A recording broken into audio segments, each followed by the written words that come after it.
Inilah pohon durian yang berbunga dan berputik sangat lebat sekali, dan hampir setiap dahannya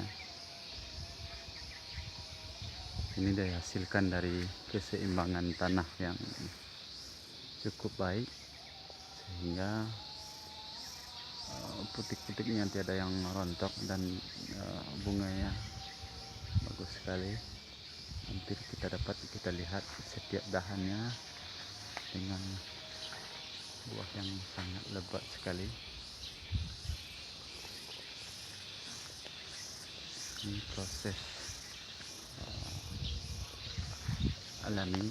Jadi untuk menciptakan tanaman dengan buah yang kita harapkan, maka dibutuhkan keseimbangan tanah atau media tanam yang cukup bagus. Dapat melihat dan menyaksikan hampir setiap dahannya dengan sampai ke atas dengan putik dan buah yang sangat lebat sekali. Kita saksikan.